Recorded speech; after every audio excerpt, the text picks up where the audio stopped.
Até agora, nessa nossa jornada, a gente passou pela compreensão básica de o que é uma rede neural artificial e quais aplicações a gente pode ter com uma rede neural artificial.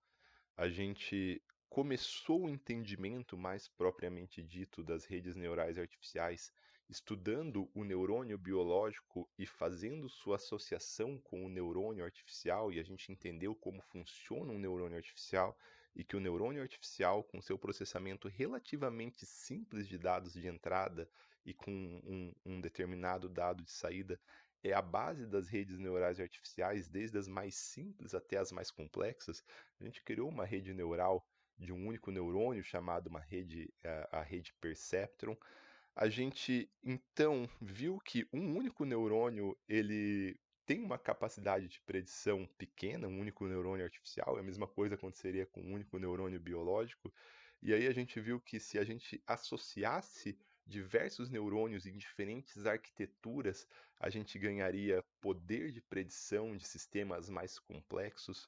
A gente viu que o neurônio biológico ele é ativado a partir de um determinado limiar, dependendo das entradas que ele recebe, e que isso é transportado para o neurônio artificial, chamado de função de ativação, e que existem diversas funções de ativação, algumas que tentam imitar o funcionamento do neurônio biológico, outras que são simplesmente funções matemáticas que eventualmente foi percebido que elas serviam muito para o propósito de predição de sistemas mais complexos, e que com diferentes funções de ativação a gente poderia fazer diferentes processamentos de dados e trazer não linearidade, capacidade de predição não linear à nossa rede neural artificial.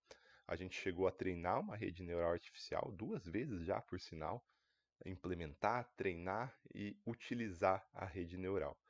Agora a gente vai dedicar um certo tempo da nossa disciplina a entender como é esse processo que a gente só fez até agora, que foi o treinamento.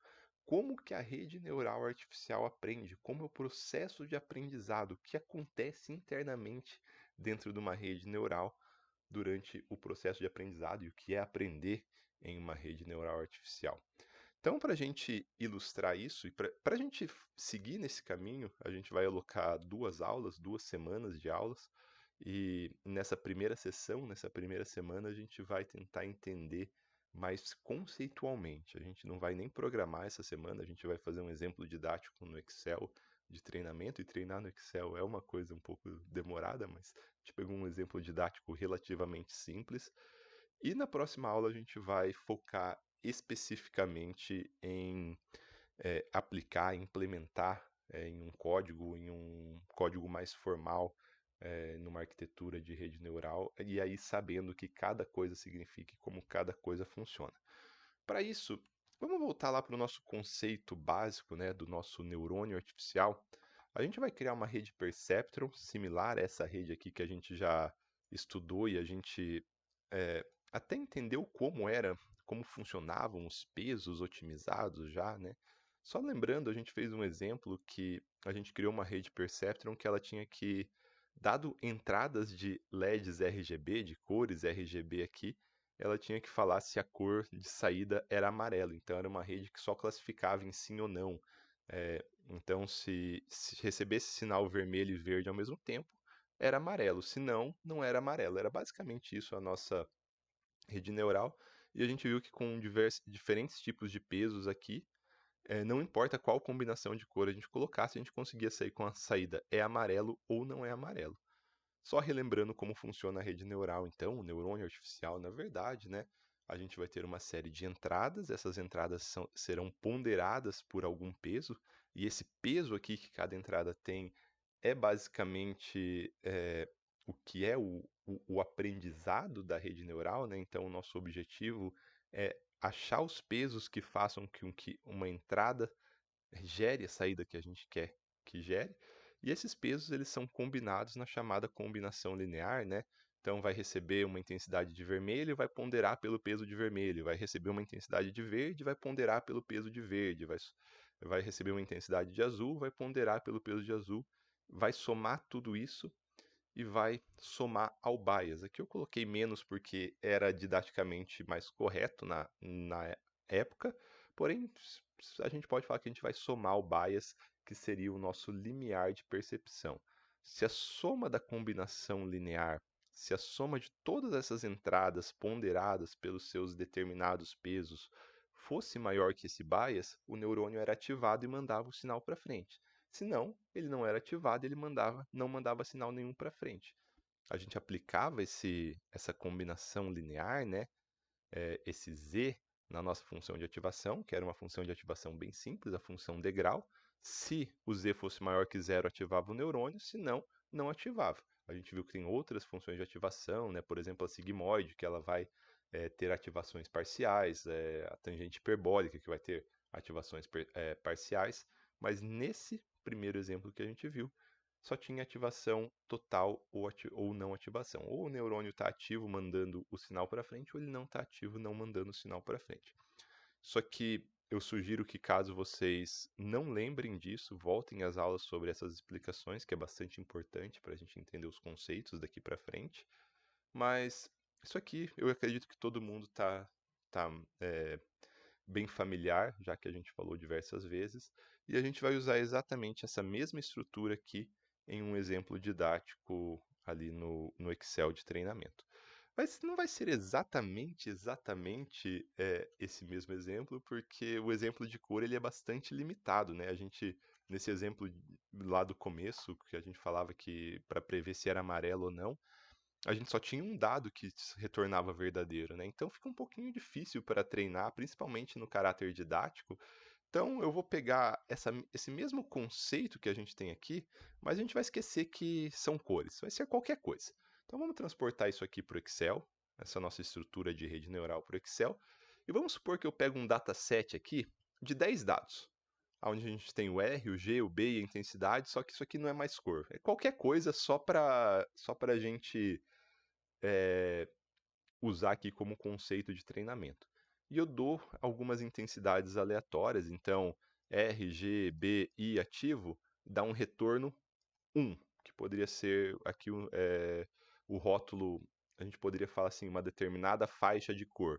Então, se está ligado o R, o G, o B e a intensidade, está dentro daquela faixa de cor. Se está ligado o R e o G, está dentro daquela faixa de cor. Se não está ligado nada, não está.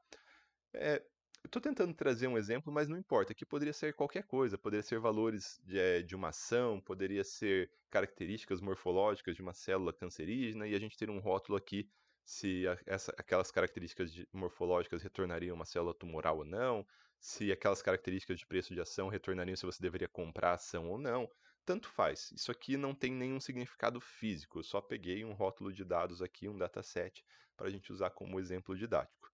E nesse caso, nesse dataset em específico, eu estou usando valores só inteiros, zeros e 1, por um simples motivo didático também. Mas poderia ser 0,75, poderia ser qualquer coisa, poderia ser qualquer número, isso não vai influenciar no funcionamento da rede. Isso aqui é só uma característica didática que ela vai tornar um pouquinho mais fácil da gente entender o treinamento, mas não é necessário que seja 0 e 1, e a gente pode, inclusive, depois, com a rede treinada, verificar se ela funciona com outros valores. Tudo bem? Então, se a gente tem aqui o nosso dataset com os dados de entrada, que são chamados de dados X, e os rótulos desse dado X, que aqui eu coloquei A de amarelo, né? Mas tá, tudo bem, não é A de amarelo, é qualquer coisa. Então a gente tem os nossos rótulos, os nossos dados de saída Y. Se a gente quisesse implementar uma rede neural perceptron aqui, seria uma coisa relativamente simples. A gente poderia calcular aqui o nosso Z, certo? A primeira coisa que a gente poderia fazer, na verdade, a gente poderia determinar alguns pesos aqui. Vamos colocar aqui uns pesos, ó. Aleatório. Pesos. A gente tem uma, duas, três, quatro entradas, certo? A vermelha, a verde, a azul e a cinza. Então vamos colocar aqui, vamos continuar com essa notação, porque fica simples. R, G, B e a intensidade. E a gente. Vamos começar dando uns pesos aleatórios para ela. Um. Se a gente quisesse calcular, se a gente quisesse simular a operação de um neurônio, a gente poderia fazer isso de forma relativamente simples. A gente poderia falar aqui que o nosso Z certo? O nosso z, que é a combinação linear, que está aqui embaixo, está difícil de ler, mas o nosso z aqui, a combinação linear, é a soma da entrada 1 vezes o peso 1, mais a entrada 2 vezes o peso 2, mais a entrada 3 vezes o peso 3, mais a entrada 4 vezes o peso 4, menos o bias, certo? Ou mais o bias, poderia ser, para ser mais preciso. Vamos colocar o bias aqui como B minúsculo. Colocar 1 para o bias também. Tudo bem? Então isso é muito fácil de fazer. Eu poderia falar que a minha combinação linear é igual à entrada 1, que é o nosso x1, vezes o peso 1. Eu vou apertar F4 aqui no Excel para travar essa célula, porque depois eu vou arrastar. Mais a entrada 2 vezes o peso 2. Mais, vamos travar o peso 2 também, F4. Mais a entrada 3 vezes o peso 3. Vou travar ele também. Mais a entrada 4 vezes o peso 4. Vou travar ele também. Mais o bias. Eu não vou colocar menos o bias, vou colocar mais, porque daí no processo de treinamento ele vai ficar eventualmente negativo sozinho, tudo bem? Então, se a gente fizer isso, vou dar Enter aqui, ele vai calcular a nossa combinação linear, certo? Então, ele vai pegar, aqui é bem fácil de ver, né? 1 vezes 1, mais 1 vezes 1, mais 1 vezes 1, mais 1 vezes 1, mais 1, realmente dá 5. Essa é a nossa combinação linear. E eu posso arrastar isso aqui, já que eu travei as células, para fazer a combinação linear de todos, ó. Então, eu estou... E só o bias eu não travei. Vamos lá, vamos travar o bias aqui. F4. Pronto, então a gente tem aqui, em todos a gente está bem certinho, né? Esse vezes esse, mais esse vezes esse, mais esse vezes esse, mais esse vezes esse, mais esse. Então, a gente está com a nossa combinação linear feita, certo? E como que é o resultado da nossa rede neural? O nosso y de saída da nossa rede neural. O que que a gente faz? A gente pega a nossa combinação linear, aplica na nossa função de ativação e essa é a nossa saída. E a nossa função de ativação ela é uma função de ativação muito simples. Ela é, caso o z for maior que zero, ela ativa. Caso o z for menor que zero, ela não ativa. Então a gente pode colocar aqui, de forma relativamente simples, a gente poderia colocar um y predito aqui. Daria até para colocar aqui do lado. Vamos colocar aqui só rapidinho, então, um y predito, que seria o y predito pela nossa rede neural, para a nossa variável a aqui. Então, estou colocando que a variável de saída é a variável a. Então, aqui a gente tem o y real. Esses são os rótulos reais. E aqui seria o predito. O que, que seria o predito? Seria se a nossa função, se a nossa combinação linear for maior que zero, então ela retorna 1, certo? Caso contrário, ela retorna 0. Vamos colocar aqui. Como tudo é maior que zero, ela só vai retornar 1. Correto? Tudo bem? Se eu mudar meu bias aqui, vamos colocar um menos 2 no bias. Menos 2 vai ativar? Vai. Ó, se eu colocar um menos 2, quando a gente fizer a nossa combinação linear, só algumas das combinações lineares vão ser maior que 1.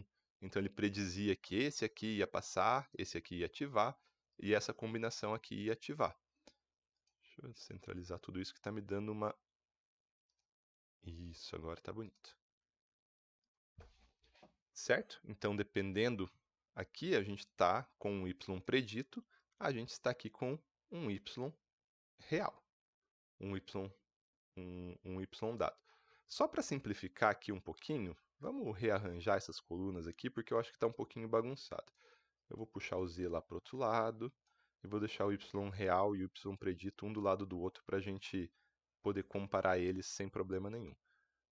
Isso, vamos deixar eles bem pertinho aqui um do outro. Pronto, estamos aqui. A partir disso, a gente pode fazer uma coisa bem interessante, ver o desvio. Por exemplo, aqui meu y real era 1, e ele previu 1. Então ele teve um desvio bom, ele teve um desvio 0. Vocês concordam? Vamos fazer, só calcular isso aqui, esse desvio, como a diferença do real pelo entre o real e o predito. Então aqui na primeira coluna não teve desvio, vamos puxar tudo aqui só para a gente ver. O que tem um? Então aqui, ó, a gente não teve desvio nenhum. Aqui teve um desvio positivo, porque era para ser 1 e na verdade ele previu 0. Aqui era para ser 0 e ele previu 0, então teve um desvio nenhum. Aqui era para ser 0, ele previu 0, não teve desvio. Aqui era para ser 0, ele previu 0, não teve desvio. Então a gente tem alguns desvios aqui dentro, alguns desvios positivos só, é pelo tipo de bias que eu coloquei. Vamos colocar um -1 aqui. Nossa, treinei perfeitamente a rede. Ah, tá, mas aqui também eu tô com... Nossa, eu tô com alguns pesos estranhos aqui. Nossa, mas isso aqui preveria. Tudo bem. Vamos mudar um número aqui. Pronto, a gente tem um erro na nossa rede. Então tem alguns dados que ela prevê por simples probabilidade, tem alguns dados que ela não consegue prever. E a gente pode, dado um peso aleatório, vamos colocar pesos aqui aleatórios. Vou colocar um aleatório entre 0 e 1. Certo? Eu vou arrastar esse aleatório aqui para todos terem. Então deem uma olhada, para cada combinação de peso que eu tenho uma determinada quantidade de desvios. Aqui, toda hora que eu gerar um número novo, ele vai gerar... Ah, tá bem simples por causa da combinação linear. A gente pode deixar a combinação linear aqui, essa aqui negativa, para ficar um pouco mais condizente. Então, para cada valor que a gente coloca aqui, a gente tem determinados erros, certo? Alguns desvios positivos, alguns desvios negativos. A gente poderia calcular o desvio total aqui, certo? A gente poderia falar o desvio total como a soma do valor absoluto, ou na verdade é isso, a soma do valor absoluto de tudo isso aqui, certo? Então, ó, teve 2 desvios, a gente tem um erro total 2. Agora, toda vez que eu rodar, toda vez que eu alterar uma célula, ele vai gerar novos pesos aqui, porque eles estão aleatórios, né? E a gente vai ver o erro que teve de usar aqueles pesos. Como a gente tem 10 dados, eu poderia dividir pelo... Eu tenho um comandinho aqui no Excel, né, que é o conta número, que ele fala quantos números tem. Então vamos dividir pelo tanto de números que tem aqui, que seria 10. Isso vai nos dar uma quantidade percentual de erro, ó. Então a gente tem agora, se a gente colocar aqui como percentual, a gente tem 40% de erro. Por quê? Ele acertou alguns e errou outros. Tudo bem? Então a gente tem aqui 4 valores errados, 4 desvios errados e 6 corretos. Por simples probabilidade, dependendo dos pesos que eu colocar ali, ele vai ter mais erro ou menos erro. Tudo bem? E olha aqui, ó, tá tão fácil de otimizar aqui essa rede neural que às vezes até uns pesos aleatórios fazem ela funcionar. Tipo agora. Agora ela funcionou, ela está com erro zero agora, para todos os valores. Força bruta, para quem já fez métodos numéricos, também é uma forma de otimização, tudo bem? É, mas aqui só está funcionando força bruta porque é algo relativamente muito simples. Relativamente não, realmente muito simples. Então, toda vez que a gente tiver um determinado peso para os neurônios, a gente vai ter um determinado erro diferente. Então, o nosso objetivo aqui na otimização de uma rede neural artificial é achar os pesos de cada conexão, os pesos que vão aqui, que vão receber cada entrada e ponderar essas entradas e achar o bias, tal que o erro seja o menor erro possível. E a gente tem estratégias para fazer isso. E na próxima aula a gente vai entender como fazer isso para a rede Perceptron.